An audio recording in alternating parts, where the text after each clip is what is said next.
Doctor Huma बकाई, एक report है जी जो इंटेलिजेंस ब्यूरो ने गवर्नमेंट ऑफ पाकिस्तान को माफियाज़ के ख़िलाफ़ सबमिट की है, जिसके मुताबिक पाकिस्तान की मईशत को पहुंचने वाले नुकसान की एक बड़ी वजह अफ़गान ट्रांजिट ट्रेड है।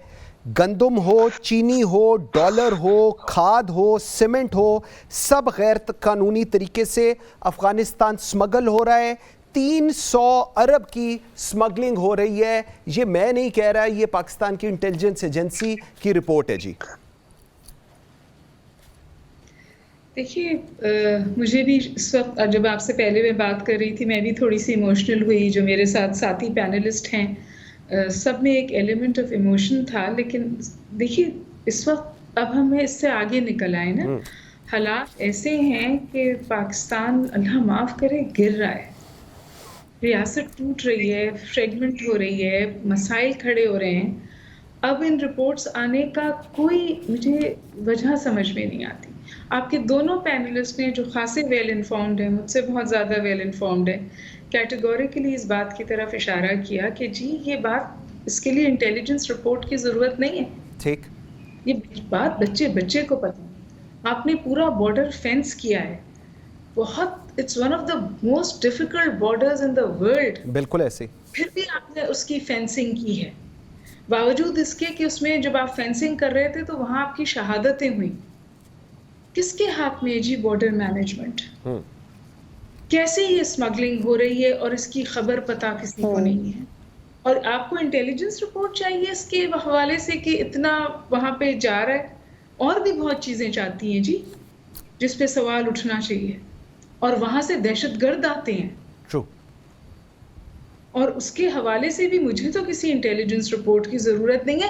लेकिन फिर भी अगर आप इंटेलिजेंस रिपोर्ट्स देखना चाहते हैं तो ये जो कुछ हमने अफ़गान तालिबान के साथ नेकी की, उसके नतीजे में 2022 में सबसे ज़्यादा वायलेंस हुआ पाकिस्तान में, पाकिस्तान की रियासत के ख़िलाफ़ और पाकिस्तान के लोगों के ख़िलाफ़। और इन पहले 6 महीनों में उससे भी ज़्यादा हुआ।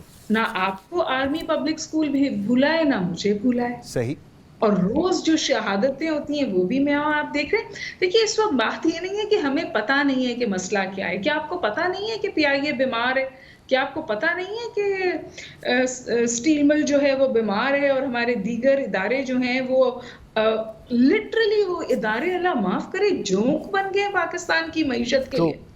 वो खून चूस रहे हैं पाकिस्तान की मईशत का, लेकिन आप उन्हें हाथ नहीं लगा सकते, हवाले से कोई करेक्टिव मेजर्स नहीं कर सकते। जो फहम अकल रखने वाले लोग हैं वो आपको बताते हैं क्या करना है। वो कहते हैं कि जी नॉन कम्बेटेंट खर्चा बंद करें, नॉन डेवलपमेंटल खर्चा बंद करें, अपनी प्रायोरिटी सही करें। बराबर का मुल्क है भाई, वहाँ गुर्बत हमसे ज्यादा है। बिल्कुल सही। लेकिन गुर्बत हमसे ज्यादा है, करप्शन हमसे ज्यादा है, but they have their priorities right. Very right. मैं आप तो इसलिए फंसे हुए हैं कि मिस यूनिवर्स के नाम के साथ पाकिस्तान लगाए तो इस्लाम खतरे में पड़ गया और पाकिस्तान खतरे में पड़ गया। 23 million children are out of school, इससे पाकिस्तान खतरे में नहीं पड़ता। लेकिन एक लड़की के नाम के साथ मिस यूनिवर्स लग गया तो पूरा पाकिस्तान और इस्लाम खतरे में पड़ गया। We don't have our priority right. हम इन्हीं चीजों में फंसे हुए और हमें जानकर इस ट्रक की बत्ती के पीछे लगाया जाता है ताकि असल इश्यूज पर बात ना हो। कोई ये ना पूछे कि बच्चा पढ़ क्यों नहीं रहा, कोई ये ना पूछे कि जेंडर इनइक्वालिटी क्या है, कोई ये ना पूछे कि उजरत क्यों नहीं मिलती, कोई ये ना पूछे कि मेरे घर में गैस और पानी क्यों नहीं आता। मैं सो कॉल्ड कराची के पॉश तरीन इलाके में रहती हूँ, गैस भी सिलेंडर पे खरीदती हूँ, इलेक्ट्रिसिटी के लिए भी किसी से बात करती हूँ, पानी भी खरीदती हूँ, सिक्योरिटी भी खरीदती हूँ।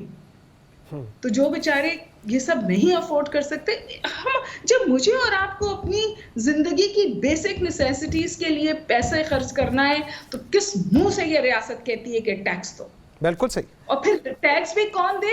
वही लोग जो आपके शिकंजे में फंसे हुए, वही देते रहे। बिल्कुल ठीक। तो आप हाथ नहीं। एक बात सुने, दुनिया में कहीं नॉन टैक्स फाइलर कैटेगरी नहीं होती, हमारे मुल्क में है ना जी। इसका मतलब है टैक्स नहीं देता डंके की चोट पर। बिल्कुल ऐसे, बिल्कुल ऐसे मतलब है।